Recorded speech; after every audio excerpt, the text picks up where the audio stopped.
our particular generation, that was probably our Achilles heel, was the line-out play. We didn't win our line-out, all our own line-out ball, nor did we win a certain percentage of the opposition's line-out ball. And line-out is the slow poison of rugby. The upshot was that Bob Templeton relinquished the Australian coaching position in favour of the leading proponent of running rugby, Bob Dwyer. Over the next 2 years, Dwyer had mixed results, including a shock loss to Scotland, but a great win and a surprising win over New Zealand. This was judged, however, to be not good enough. For in 1984, a few months before the start of the Australian season, a bitter coup took place in Australian rugby which claimed Bob Dwyer's scalp.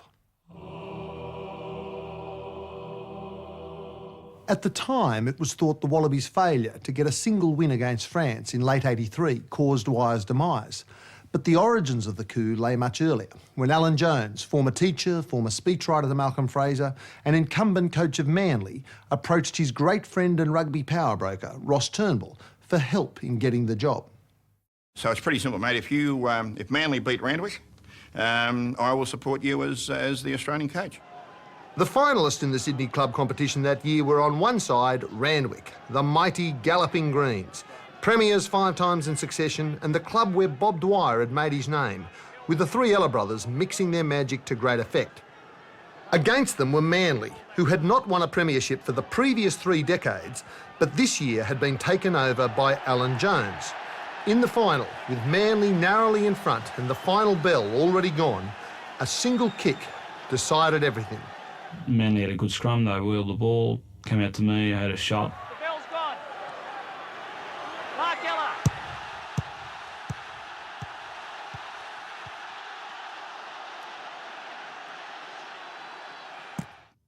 Yes, Alan Jones got the Wallaby job. That's how much was at stake. Jones was voted in as national coach at a meeting at Australian Rugby Union headquarters. The candidates had been tested on their rugby knowledge and quite fierce public campaigns were fought. In the end, it was the New South Wales delegates voting en bloc, led by Turnbull, who, et tu, Brute, voted against Dwyer and for Jones to put him over the top. Why do you think New South Wales supported you? Because you had a background in Queensland, you were from Queensland. I think they most probably thought I was the best candidate, if I might give an immodest answer. They had an exam. What was the exam to mean if it wasn't going to be used? They had access to all of that. And there was disillusionment within the Australian team, and so I got the job. I don't know what motivated them to do what they did, but I had no dialogue with them about it. It was just a night of the long knives at Crane Place. Jonesy knew my position.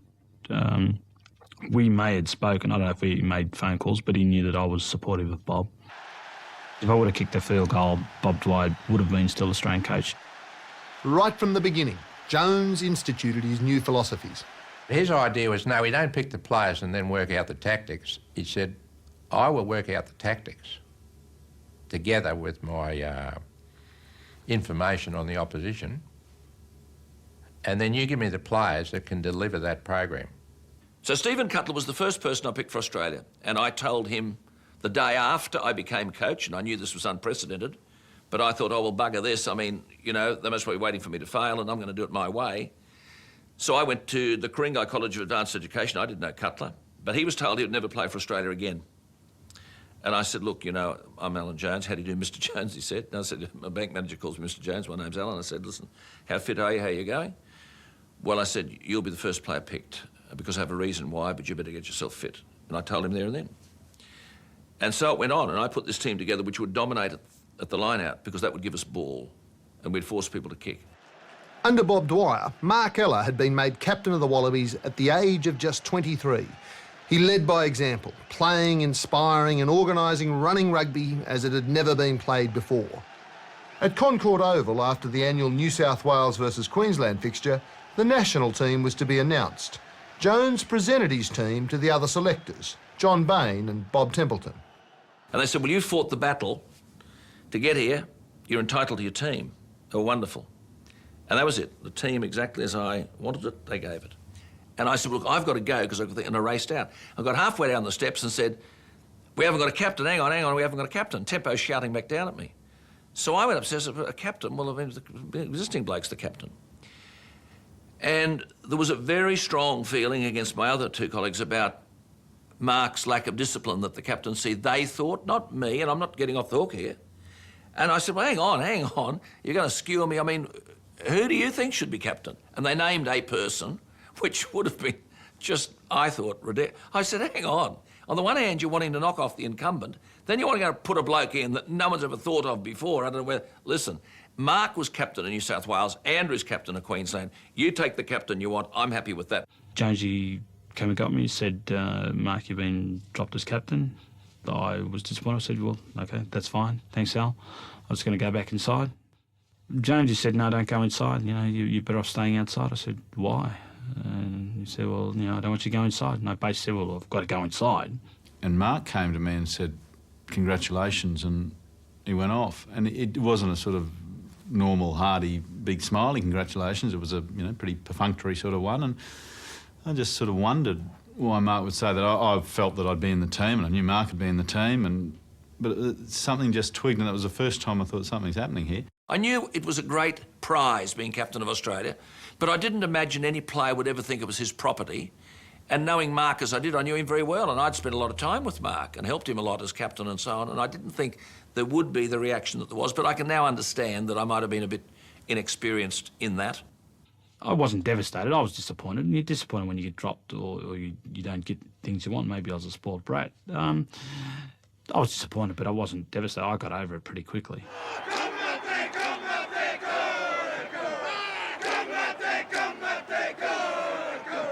The first substantial test for the Wallabies under Alan Jones was in 1984 when the All Blacks toured Australia.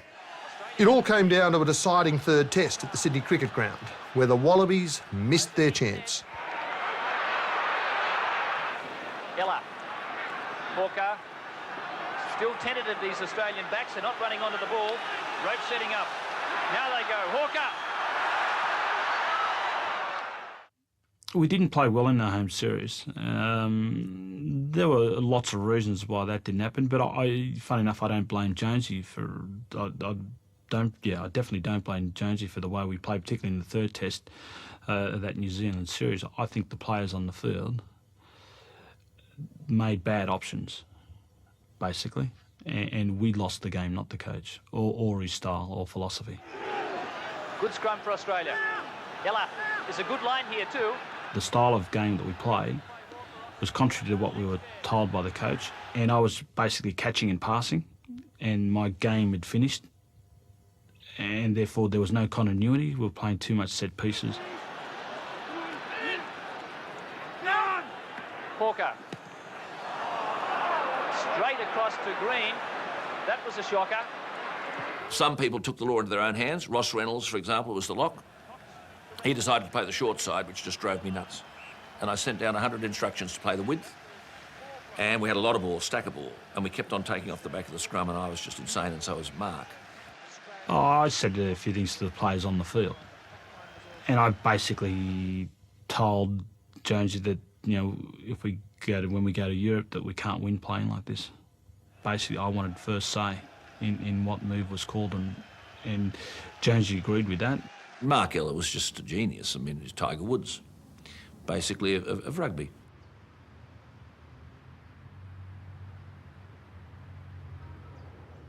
With Ella having first call of backline play and the personnel in place, the team went into camp to prepare for the tour to Britain and Ireland.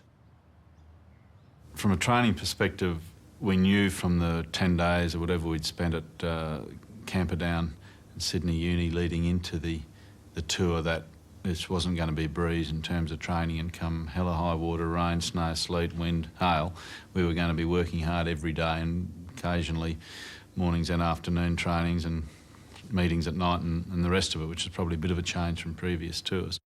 The nature of some of the training wasn't to everyone's taste. We were staying at Camperdown Travelodge. Jones would take us down to Sydney University and we'd sing the national anthem and clip go the Shears Boys and all that. And then when we had a bit of time, we did rugby training. It'd come in handy on tour, mate. You never know when you need to drop a ditty, mate. You got to drop in it like that, and we were all ready to go, the boys. The UK tour is regarded as the plum for rugby players and goes towards explaining why many forego the lure of the rugby league dollar. For 2.5 months, these players will enjoy the best of British hospitality, all expenses paid. Although thanks to a demanding itinerary, they'll be seeing a lot more of the countryside than they'd care for. That's a charitable way of putting it, yes. I think we'll spend most of it in buses. But we've known that all along, Gordon, and I think we've just got to adjust to that mentally more than anything else. And I've spoken at length this week about it, and I think the players are ready to accommodate those demands, difficult though they're going to be. For David Campese, his first tour to the United Kingdom and Ireland had a surprise beginning. I realised we were in for a very hard tour. The first day we arrived, hotel, bags, in the room, training. We trained for 3 hours. So I think that and Alan just sort of said, guys, we're here to do a job. We're not here for a holiday. And this was a lot different to the old days, because I can remember Wallaby tours going away where golf was compulsory and training was optional. Alan Jones came out and said, well, I don't care if we win the tests 3-0. We are going over there to win. We arrived at a hotel in London for the opening of the whole tour, the day they arrived. And he came in talking as a formality they'd win the 4 tests. He might have to lose a couple of midweek matches because he'd have injured players and only pick half a team. But the actual 4 tests, he just said that would be a formality. They would definitely win them. There was no possibility of them not winning all 4. Well, we thought, what a lot of bullshit. Here's a guy who's from a country who've never won a series over here in history, now talking about it as if there was no possibility of them not doing it.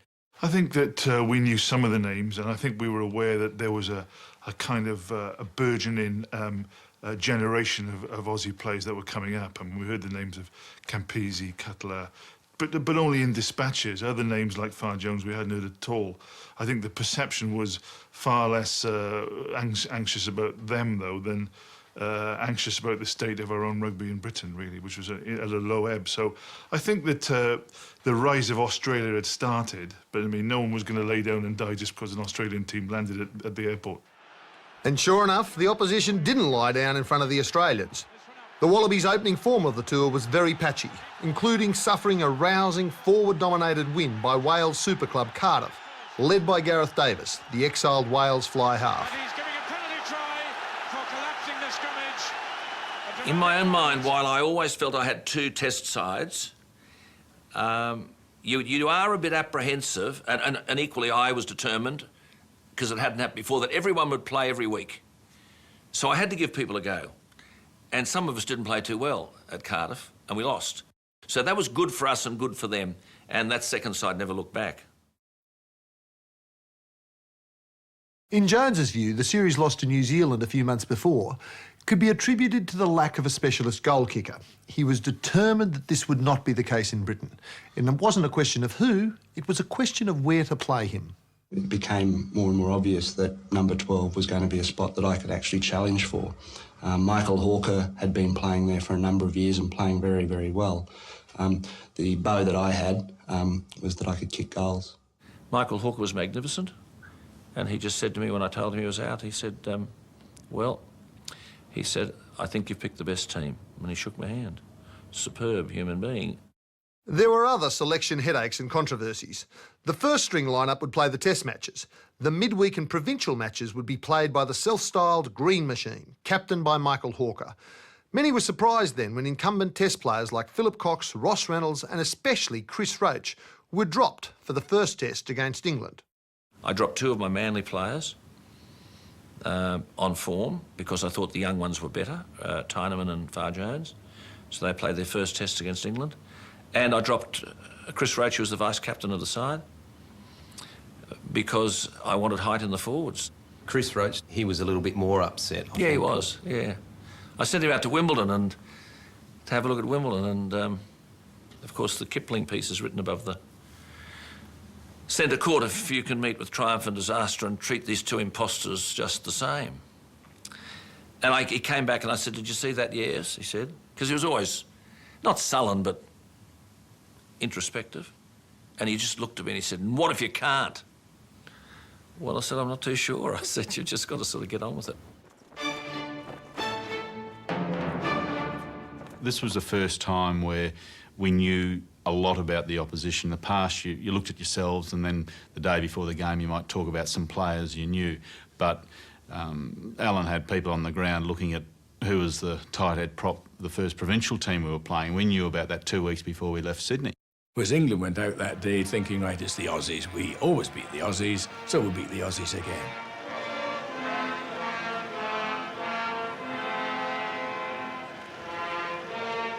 Question marks surely over a front five, the same one that lined up against New Zealand in the summer, but was also beaten by Cardiff on this tour.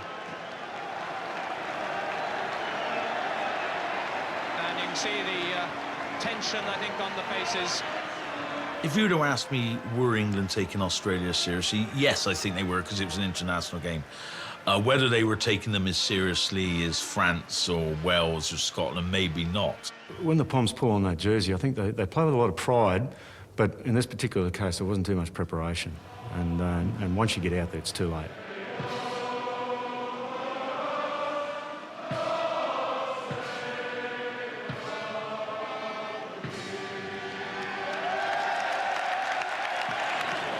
Good work by the Australians.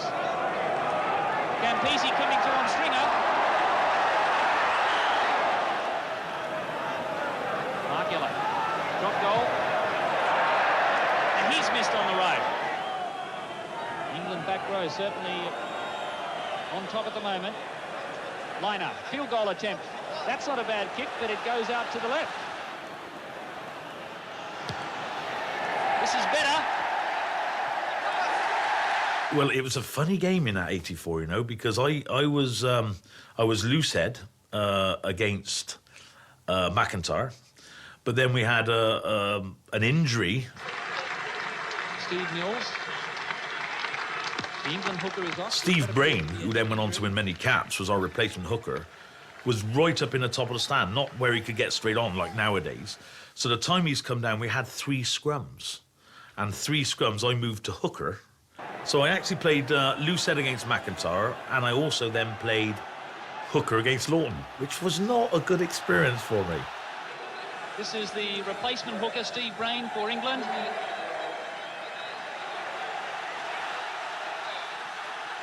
In the end, Brain come on. Steve Brain came on, and of course he didn't know any of the calls. It was.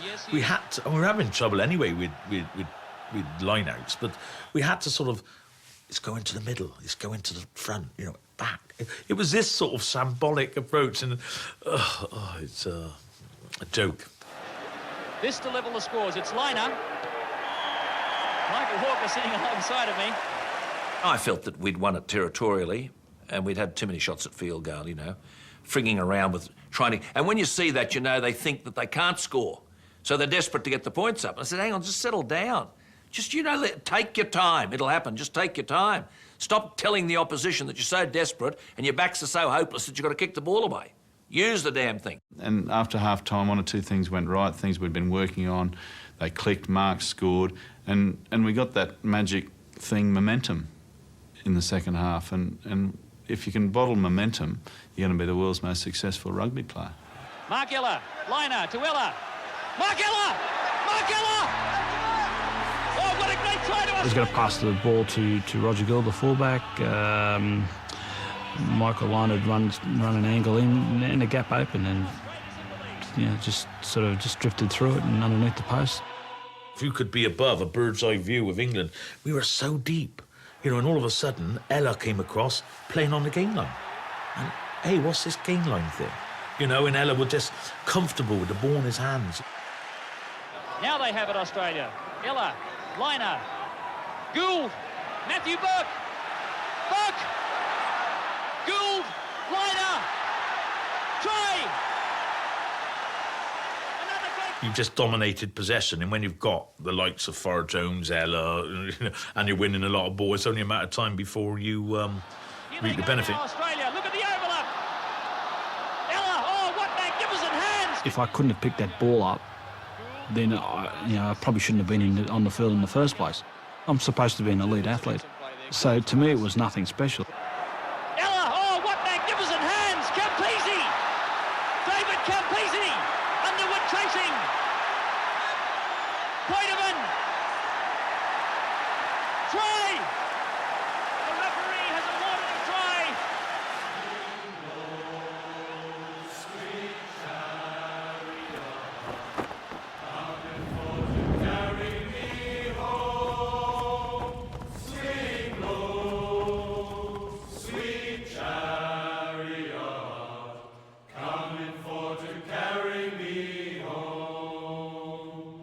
Once they'd seen the England match, the alarm bells were ringing and could be measured on the Richter scale. Every team thought, gosh, this really is a special Australian team. The Australian tourists then hit the toughest passage of their itinerary. Just 1 week after winning at Twickenham, they had to back up for another gruelling test at Lansdowne Road against the famously fiery Irish. In the meantime, the Green Machine ploughed through the Midlands team at Leicester. In this midweek fixture, Mark McBain, Australia's reserve hooker, was sent from the field, as was former England captain Peter Wheeler. England had this rule that if you're sent off, you're out for the representative season. He was out, gone. So I then said, Wheeler came to me. He said, I'll swear on the lives of my children, I did nothing. What happened was that they sort of, you know, did all this, sort of fronted up like this, and the crowd loved it. Oh, like this, you see. He's looked around, he sees these two hookers, get off. I mean, it was a joke, this fella, really. I'm not a person who looks for trouble, but I'm not a person who's going to be treated as if I'm a dope. And when these two players spoke to me in Ireland, I could see plainly there was an injustice, and the inclination immediately was to support officialdom, right or wrong. One bloke's career was gone for the year, Peter Wheeler. And we didn't have a forward reserve, Mark McBain, and Mark McBain was then branded, sent off on an England tour. These are, you know, are scars that no innocent player should bear. So I went into bat for them. Well, they weren't allowed any defence. And we stuck around, I hung around outside a meeting somewhere waiting for the result. And they were banned, McBain was suspended and so on. And then I get this citation delivered through Sir Nicholas Shahady. And I just said to Sir Nicholas, I'll tell him to get nicked. The citation reprimanded Jones for criticising the disciplinary committee. Upset at losing his reserve hooker, Jones had let the committee have it as only he could. The conflict was to become a running battle for the Australian coach, something he always excelled at. As insurance, Chris Roach was reinstated for one last test. In a pinch, he could play hooker if there was a problem. The Irish are a very hard side to play against, and we've always struggled a little bit against them. They're a spoiling side. It's hard to get good, clean ball, and it was the same story there. We bombed a couple of tries that we probably should have got. Early in that game, I made a run, and I stepped through a couple of guys, gave the ball to Simon Poitevin. I can still now vividly picture Hugo McNeil in front of me, and all I had to do was either run over the top of him or basically throw the dummy, and Gavin South would have scored a spectacular try. And Poitevin ran up to the fullback, dummies, and gave a forward pass to Matt Burke. It was a lay-down misère try. Campese, straight through. Look at him go! Poitevin, Matthew Burke's outside. You know, you think they go, well, if we scored that, floodgates might have opened. Oh, they bombed a certain try. Poitevin could have scored himself. It was quite critical. It nearly blew the game for us. We were intent on taking on the Australians up front and trying to upset their supply of ball, which we managed to achieve, certainly in the first half of that game.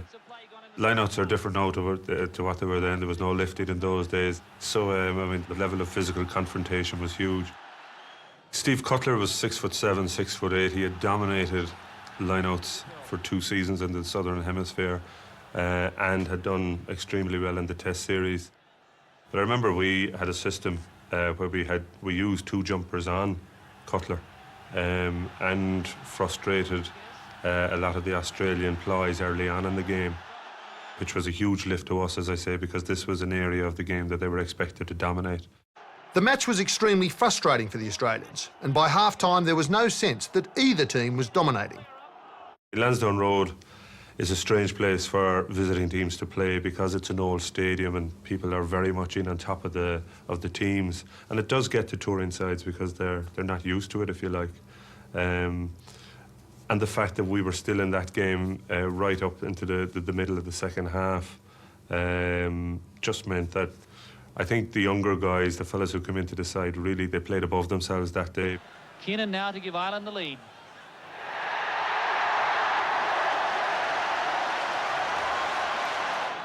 Australia go in. Here it comes.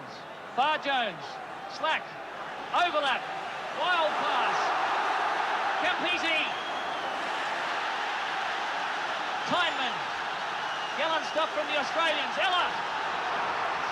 Now it's Campese. Can he get there? David Campese. No try. With the enthusiastic young Irish team in the lead, it was the teasing brilliance of Mark Ella that made the difference. Took the ball from the line out, did the normal thing I normally do, just ran straight. The Irish flanker, who was at the back of the line out, was a little bit slow, just took it up. Michael Weiner took a short ball, went straight through. Andrew Slack was pulled back. Noddy threw it to Matty Burke, and Matt Burke threw it to me. Campo's going to score. I know he's going to go. It's two, I'm unmarked, but I know he's going to try and beat the two Irish defenders. I stepped in and then out and gave Mark an easy try. Lucky enough for me that they nailed him, but I was on his outside, so just took an easy pass and basically just fell over the line. Hope he was grateful. I don't think he was. Ella had now scored 2 tries in 2 tests and looked to be at the peak of his form. Brilliantly won. Ella. Mark Ella takes it up. Line up. Oh, man taken out of the play. Matthew Burke. Campisi. Mark Ella. What a try. Superb try from the Australians. Ireland was always a bit of a worry. It was the sort of game you had to play, and a win was all that mattered, and we got it.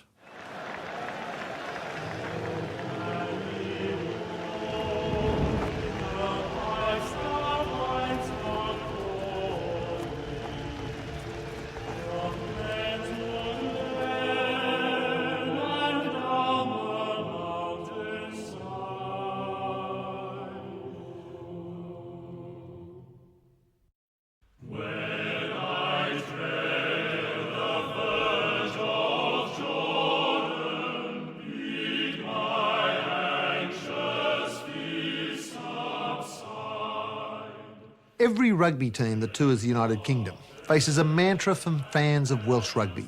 Wait till you get to Wales, they say. You might have done OK here, but wait till you get to Wales. Wales at that time still had the aura of their successes of the mid-70s, when year after year after year, they were champions of Europe and all they surveyed. If rugby is the game they play in heaven, then Cardiff Arms Park was the cathedral, the holiest of holy places to play on earth. Australia knew that this would be their toughest test, the test of their playmaking skills, the test of their defences, and the test of their newfound forward power. But Australia had already lost to Cardiff at the start of the tour, and in the week before the Wales test faced Llanelli, something that was far, far from heaven on earth. Terry Townley got a foot to the ball, and James Black has to be like lightning. He hasn't made it safe. Is Edward Ellis going to score? Yes! Gary Pearce has! For Cardiff and Llanelli, it's their biggest match in a 5-year period. So they were eyeballs bulging when they come onto the pitch. But the Aussies were saying, right, we've got to get through this and we've got a test match in 10 days' time, that's OK. It's backs to the wall for Llanelli to hang on to this lead. What can the Wallabies do about it? Sent by Black back to Burke. It's going to be a try. Just walking down to the dressing room after the game to see the boys, and some Welsh guy came up and he had his son with him, and he made some derogatory comment about Australians, and he spat on me, which, apart from being a fairly, unhealthy and not the sort of thing you'd like to do, what struck me at the time, apart from a bit of spit, was the fact that he did it with his son there, and I thought, boy, what's that kid got to grow up to? I suppose rugby's an illness in Wales, really. Mostly mental. It manifests itself in a general hysteria, which goes beyond a love for the game. It is just a hysterical passion. The Welsh, you never beat the Welsh. You just score more points than them, but you never beat them. And the Welsh at Cardiff Arms Park are very, very formidable. And then they picked their team. And I kept being asked this comment. So they picked 3 GBHs in the side. What do you think about that? And I'm thinking, well, I've got no idea what he's talking about, but I can't let on because they'll think that I'm sort of lacking insight that I should have. So I said, it doesn't worry me. I don't ever worry about the opposition teams.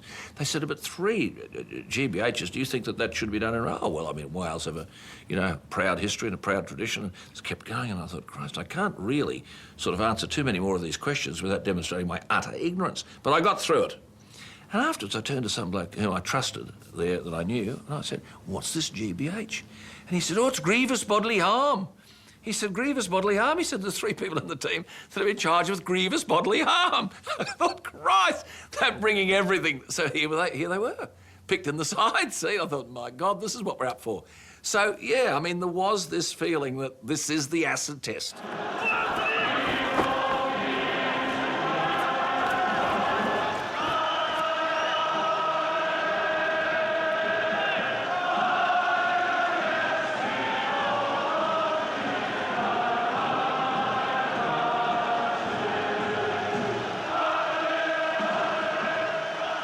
From the first peal of the opening whistle, the Wallabies matched the Welsh. Within minutes, they were on the board.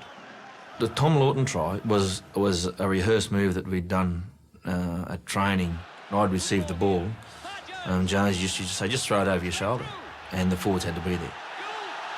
When I was cornered, I just tossed the ball back over the shoulder, and fortunately for Tommy Lawton, Andy McIntyre couldn't catch. Went through his hands and into Tommy's hands, and he scored the try. I wasn't very happy. I was the one that called for it, but Greggy threw it over my head back to Tommy. But anyway, that's the way it goes. Victory here. Good ball here. Farr-Jones. Straight through. Goal. I always recall Tommy being so excited. All his Christmases had come at once, but there's still an hour and a bit to go in the game. So I just recall going there and doing, I guess, the verbal equivalent of dousing him with a bucket of water and saying, you know, steady on here, well done, mate, but a bit to go. And I don't reckon he heard a thing. The interesting thing was, before the game, was Alan Jones went through the opposition. He went through the Welsh team and said, Eddie Butler, number 8, hasn't played for 3 weeks, so let's utilise the blind.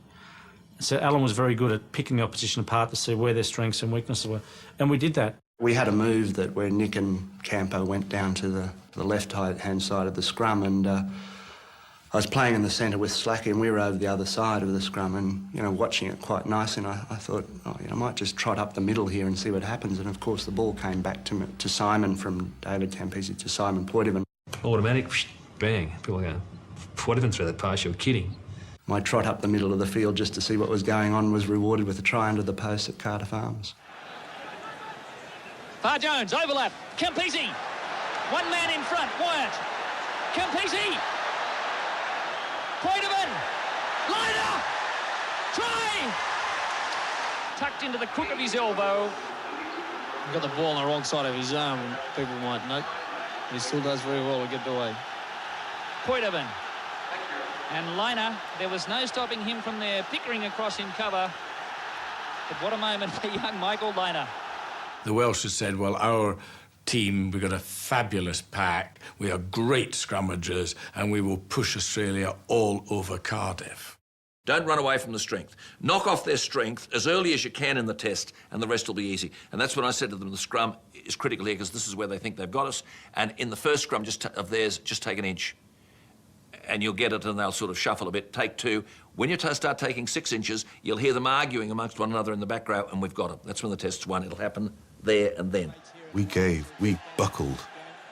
And as soon as the ball went in, you could just feel it, you know. It's just one of those immense scrummages. And I suppose, you know, coming from a side that respected the scrummage to such an extent, and we dissected it so minutely, you had to say that, oh, my God, so this is what it feels like. This is what we work so hard to inflict on other people, and it's happening to us.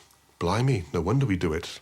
In all our history, you know, we've been the fancy glam backs who can do this and that, and we haven't had the strength or the personnel up front to be really powerful and tough and macho and all those things that forwards do. It's like a boxer, isn't it? You know, you're going through the first 5-6 rounds. It's who comes through at the vital time, perhaps in the 10th to 15th round. And to Australia's credit, 5-yard scrum, and we had the indignity of a pushover try, and like I say, it put the icing on the cake for Australia.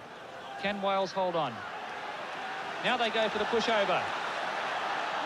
Try! The Welsh scrum has been pushed over the goal line, and the try has gone to Steve Tyneman. The Australian forwards have done something no one was thought possible here at Cardiff Arms Park. The Welsh pack has crumbled. Australia is in the lead by 17-3. Tommy Lawton throws his fist to the crowd. We were clinically and efficiently and cruelly taken apart up front. From set piece to set piece, we were just made to look stupid. Not only would that have shattered the Welsh team, it shattered 60,000 Welsh supporters who couldn't actually believe what they were seeing. The greatest thing about playing at Cardiff Arms Park, I mean, the singing is magnificent. I mean, to be on the field and to listen to the singing is really something that very few people have the pleasure of doing. But it's even more eerie and more stunning when they're silent. And that day we silenced the Welsh crowd. Like I say, for a front row forward or any forward to have a pushover try against you is most probably the most embarrassing thing that can happen, and it happened to us. I think that a lot of people who saw that suddenly realised that we had actually achieved a real milestone, because back in 1973, I think it was, that was continually happening to us on that same Welsh ground. We didn't make a mistake for 28 or 30 minutes. When you consider the intricacies of rugby and how many things happen, crooked throw, a drop ball, a slightly missed tackle or whatever, 28 minutes is a long time. It might have been longer, I can't remember. It was a heck of a time. And, every opportunity that was there, we took. And it was just one of those magic moments, I suppose, like the golfer, shooting 59. It doesn't happen too often, but it just happened for us that day. We didn't actually shoot the 59 because they scored a try, which was the only try that was scored against us in the whole tour and the test matches, and that burnt us a little, but we'd played so well we were prepared to forgive ourselves. Bishop on the blind side. Titley. It's lost forward. It's a try. I think Bishop has scored. He appeared to lose the ball forward. He regathered. The crowd rises, but it's all too late for Wales. With the match won for the Wallabies and almost over, who else but Mark Ella received a gift from Welsh number 8, Eddie Butler. We'd absolutely given him a flogging. We were about in the middle of the field, and I could see it coming. There was about 3 or 4 forwards out wide. The ball had gone across, and I knew Eddie Butler was going to throw the pass inside. I just knew it, and I just said, I'll just wait, sit back. I think I was just slightly ahead of my time, really, and no pass could have been delivered more sweetly on the turn to somebody bursting through at speed. Unfortunately, it wasn't wearing a red shirt. He did sort of say I did call for it. And I said, of course you did, Mark. So I have this vague recollection of thinking, somebody might have called for it. If Eddie Butler says I called for it, he's a liar. I didn't call for the ball. I knew it was coming, because he was a dumb forward. But Mark Ella read it, and off he went. This is Perkins. Ella! Mark Ella! What a try! And what an end to the test match! He scored a try in every test on tour! And what an ending for Australia! They say that the turf smells at the Arms Park. It's full of sort of river taff mud and strange things well up through it. It's true, because I sort of buried my nose in it. I looked up and there was brave Robert Ackerman. He was trying to track down Mark Ella, and I just my last act was to take a deep breath of taff mud and to raise half a hand to Robert Ackerman to say, thanks, mate. It was a game that I certainly wanted to win, and to be perfectly honest, after that game, I was very disappointed because I knew that, we didn't fire that day. We didn't function, we were well beaten, and I was, bitterly upset and bitterly disappointed. It wasn't the fact of motivation, it wasn't the fact of attitude, it was just the fact that the Australians were the better side, and I'll accept that.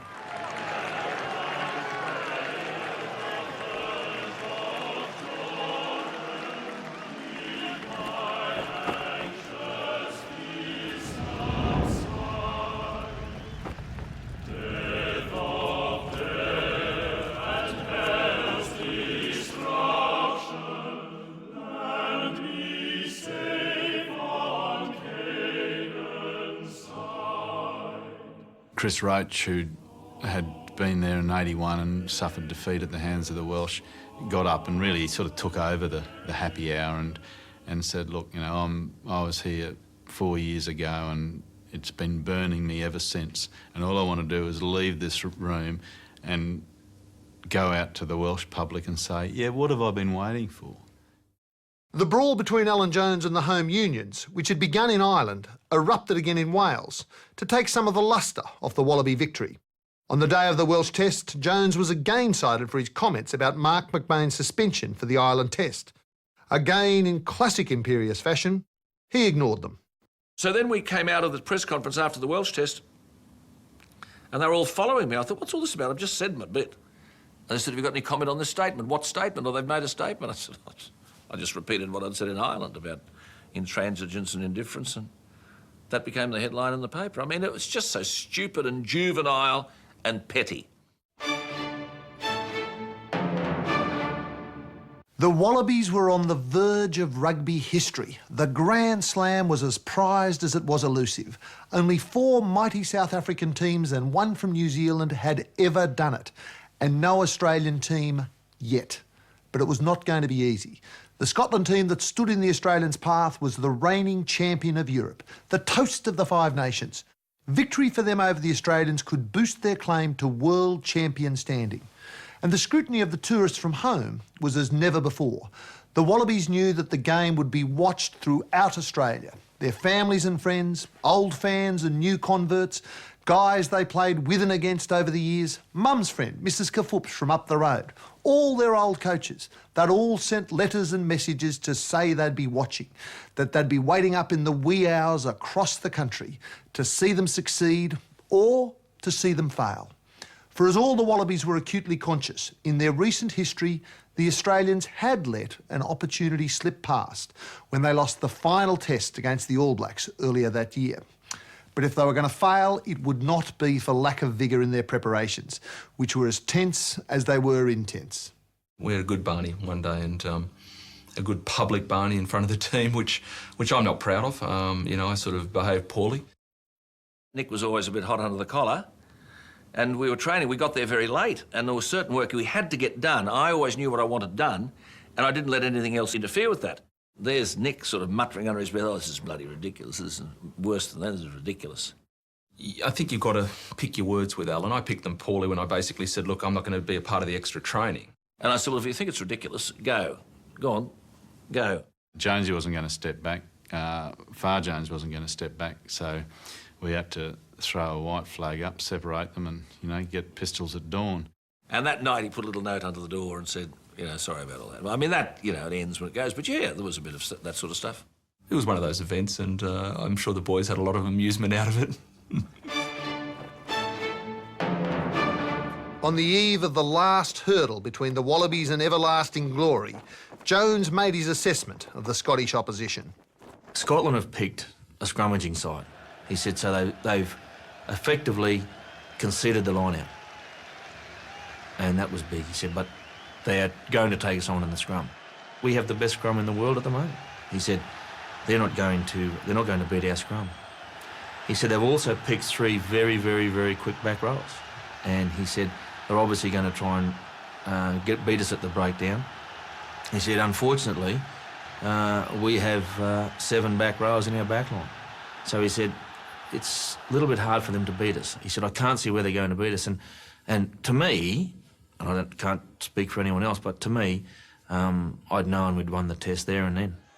I remember the very first time I touched the ball. Well, I didn't touch the ball, it went straight through my hands and into my stomach and onto the ground. I mean, that was nerves. Lovely work by Campese, long pass to Ella. But Campese spoiled it all. The Scottish game wasn't dissimilar to the England start in that because the England start was the beginning of everything and we were perhaps a little tentative. The Scotland thing was the end. It was the Grand Slam if we won this. In that first 30 or 40 minutes, we were perhaps, waiting for things to happen rather than making them happen. A lovely lay back to Farr-Jones to Ella. There's a chance here. Out to Lina. The pass going behind Ella. Up till then, my belief had always probably been that the French were the strongest scrummaging team at that time, and possibly the New Zealanders. But as that tour went on, I remember the pushover try against Wales, and they also gave England a tremendously hard time in the scrum as well. And I realised then that we would have our work cut out. The thing that happened in that test was, though, that it was very hard in the scrums, and Tommy was under a lot of pressure because he is a great prop at nil. And I saw the Australian scrum as a challenge individually to try and hold our own, and It was a tremendous battle in the front row. I remember several times the scrum was so low that Tom Lawton couldn't move his feet and the ball just sat there, but we didn't have the ability to push them over the ball. It was so frustrating as a front row forward. Ella with another chance. Gould, almost go, oh yes, slack. Campese! He's over! We practiced this move where Roger Gould took it up, threw the ball to Andrew Slack, who threw about 10, 15 metre pass to me on the wing, and I ran to the line. Now watch the pass here from Ella to Gould. He crashes through and got the pass away as he was going down. Again, something the Australians have practiced. And Campese with a little stutter step. Too much pace there for Stephen and momentum. We had serious problems in the scrum, and because this guy, the tight prop Ian Milne, is a really strong guy, and he made it very difficult for us. Half-time, when the referee blows the whistle, and you have a look where the teams go, Tommy Lawton and myself, we started talking about the problem because we really had an urgency to fix this problem. We knew that was our responsibility, and we just kept walking and talking. And after 10 seconds, we realized that the team wasn't there, and we turned around. The team was about 30 meters in the opposite direction. So we were caught in our conversation. We were just walking away from everybody. We were in a world of our own. At half-time, Captain Andrew Slack reminded the team of the opportunity they'd been given. The second half began much more confidently, with Roger Gould fulfilling a promise. Very flippantly, I said, stick with me and I'll give you your fourth try. We did a set-up play. Roger took a crash ball in midfield on the 22. Ella. Gould. Played the second and third phase to the left. Roger, I gave the ball to Roger. I like to say it was constructively conscious about who it was going to get the try. I had Campo on my outside and I had Mark on my inside. The Scottish fly half made a fatal mistake. He basically dropped off, thought the ball was going out wider, and basically opened up a gap. Roger sort of looked on the inside, realised there was nobody there. Instead of giving it on the outside, I give it to the inside and I scored. I keep on telling David it was because it was for Mark's fourth try that I gave him the pass, because he very much loves scoring tries. Australia have it. Mark Ella. Gould. Overlap for Campese. Mark Ella. He's done it. A try in every test match. The first time in history. Mark Ella. He was just giggling. He was stupid. Oh, I mean, he deserved it. He was a bloody brilliant footballer, Mark. I mean, his vision, and by that stage he'd developed into a complete footballer. I wasn't very fast. I didn't have a goose step or a side step even. You know, I could probably swerve. But the way I played the game was very simple. You know, just keep it straight, make sure you catch the ball, pass it properly, run the right angles. So, you know, I wasn't a flashy player like Camper. I just couldn't believe that, you know, just an up-and-down player like me could score 4 tries. Considering I'd played 21 test matches and I think scored 2 tries in 21 test matches. Yeah, it just all happened. Farr-Jones. Another one. I still think that most people who are watching on TV or at the ground, probably half of our team, didn't realise what had happened.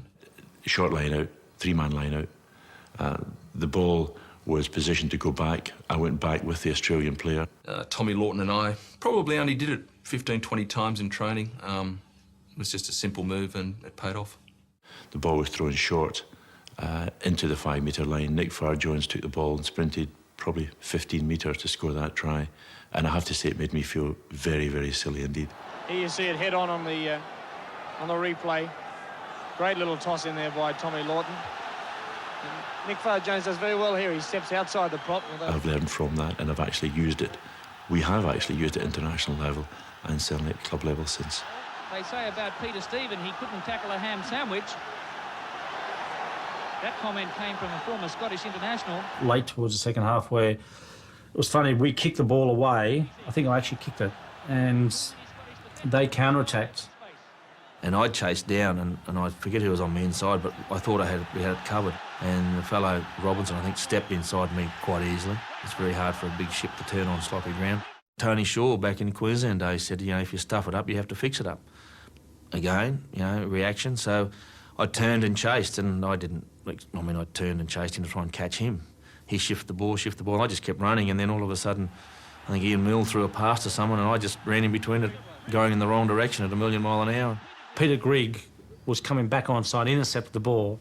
I had hold of the ball, running towards our own try line, thinking, what the hell are we going to do with this? And the first person I saw was Mark Allen. I thought, well, surely he knows what to do with it, so I just tossed it to him. Threw the ball to Mark Allen, who threw to me. I gave to Steve Tyneman, ran, and I stayed inside and I ran about 30, 40 metres to score. I think that just sealed it there and then, because I think the Scotland side just thought, hell, we're trying everything here. Even when we're in the attack, they take the ball off us running in the different... That sort of just, I think, broke their spirit then. I suppose it was good to be part of a great side, but also to score 2 tries in one game, which I didn't really score that many those days, was very rewarding. There's the Grand Slam for Australia. It's Australia's record-winning margin over Scotland too. Australia has done it. You beauty.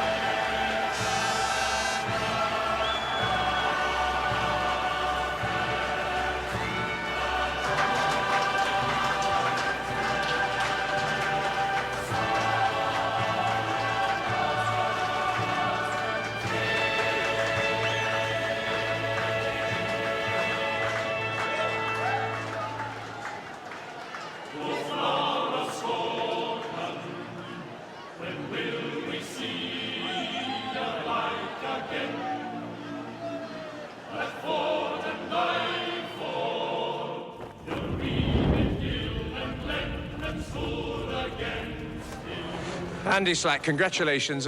You've achieved every dream, I suppose, in this performance. Yeah, we have, Nigel. I was worried at half-time because it wasn't a great performance up to then, but I think the team showed their character in the second half. The style of the rugby team must have delighted you. That second half, the tries you scored. Thrilling. Of course, the basis comes from the forwards, and then you've got characters like this guy out here to do all the running. It was fantastic. Well, let's bring him in, because Mark Eller, try a test, and a dream series makes up for everything you might have missed.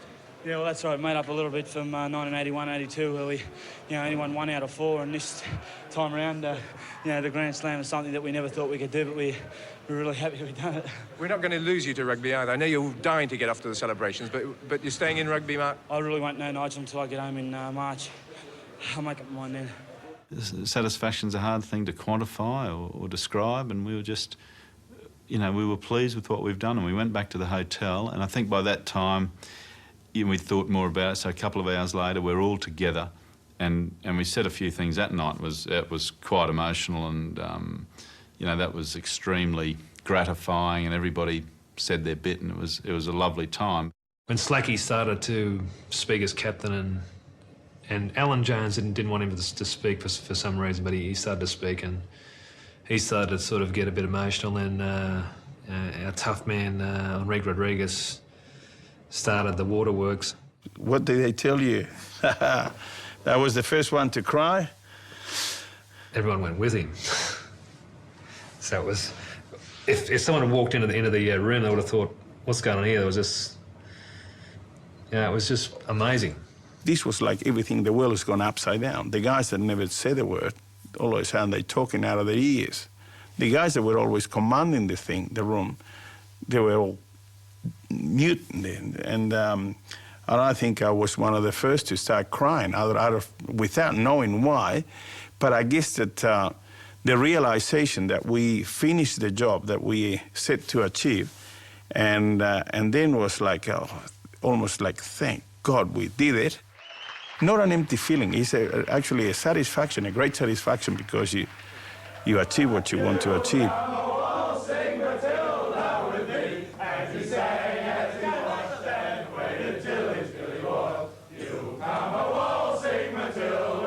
As problems go for a coach, it wasn't a bad one, but it was still a problem. The Wallabies, victorious in all 4 tests, were celebrating hard as never before. But there was still Pontypool to face and the traditional end-of-tour match against the Barbarians. The whole of Europe were ranging against us in 4 days' time.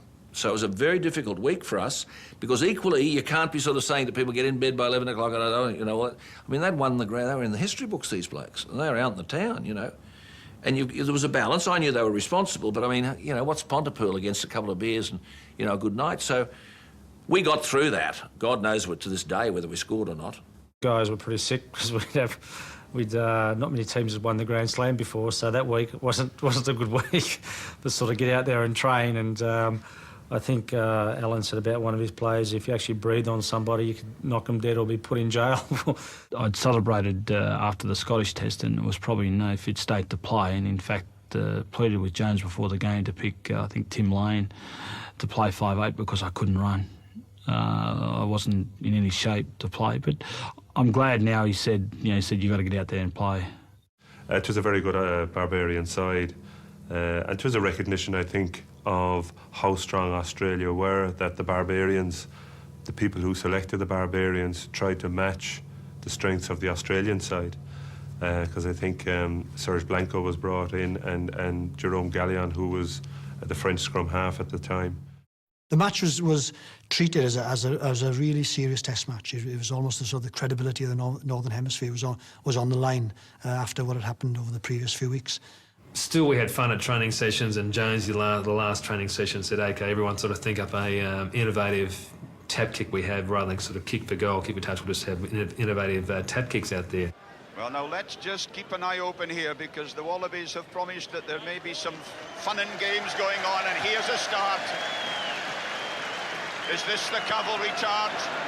It's legal. The flying wedge isn't, and isn't that marvellous? Ella Hawker.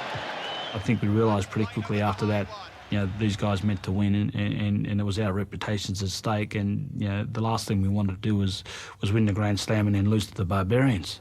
So we sort of had a quick chat to each other. I think Slacky got us together and said, we might just concentrate a little bit harder and see how we go. The veterans of the midweek team, the Green Machine, were rewarded in the match against the Barbars. Players like Michael Hawker, Chris Roach and Stan Pilecki all got a run as the Wallabies bowed out of the tour. Through now, he goes back inside to Slack. Slack's looking for support. Up come the forwards. I know what I was doing there, but I do remember the incident.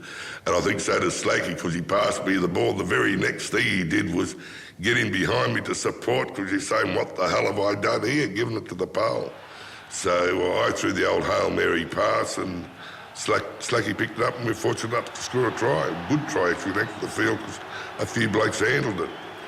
But I knew if I threw the ball over my head, there'd be someone there, because I was there. The other 14 had to be within 2 inches of me, because I'm normally the slowest bloke there, so. The Barbarians has always been one of my favourite teams. Probably maybe not built to play the running, flowing rugby, but I just used to love playing with all the different players from all the different countries. Pick up by Anderson. Gallion. The drive on there, and the try is scored. It's Ian Milne. In fact, I scored a try, which a very rare occurrence, and nearly got another couple. It was a great game to play down in Cardiff Arms. Well, no problem there. That was quite a good channel across. Ella, Slack, Ella. Ella, Slack, Ella, liner clean through.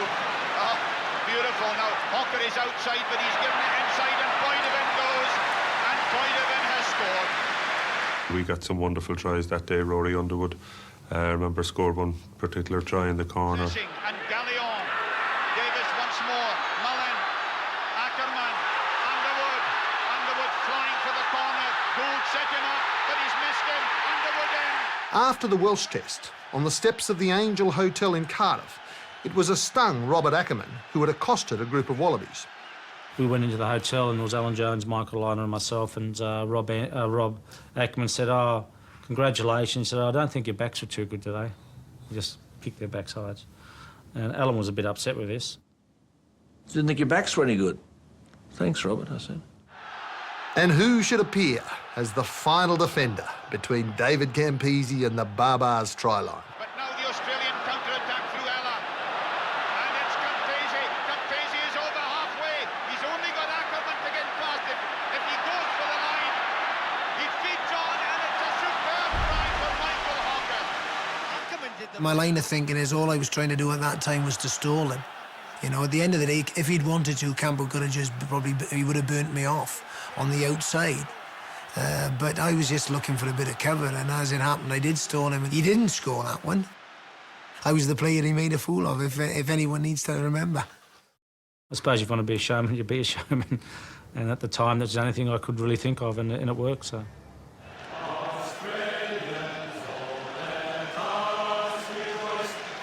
The 8th Wallabies had done it.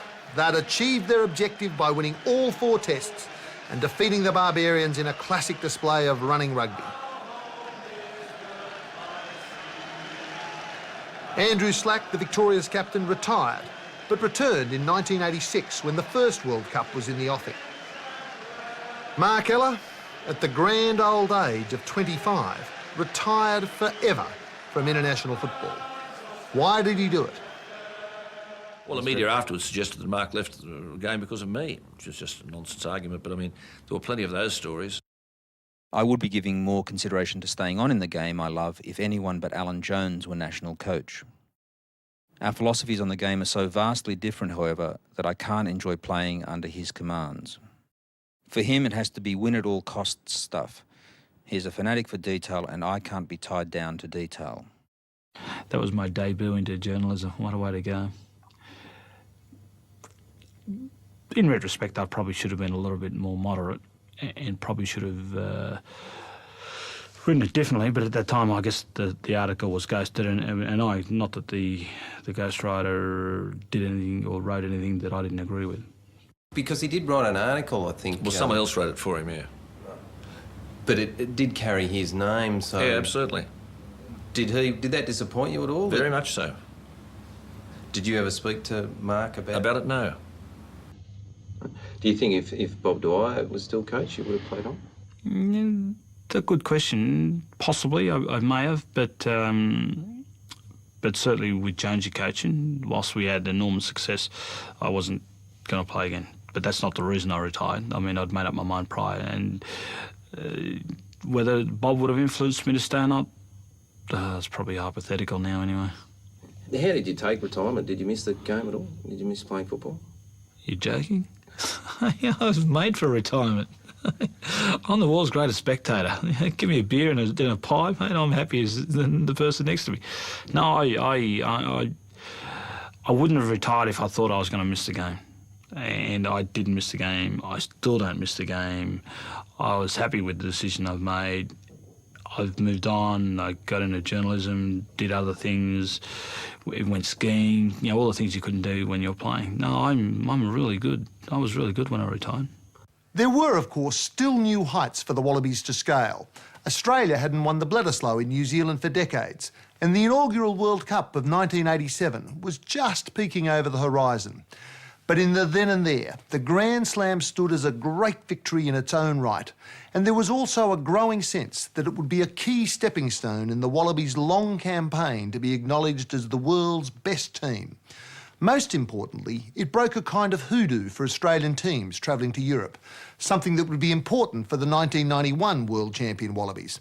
And the effect of the Grand Slam victory on Australia's place in the rugby world can be felt even now. Well, it was certainly the last time anybody ever took Australia lightly.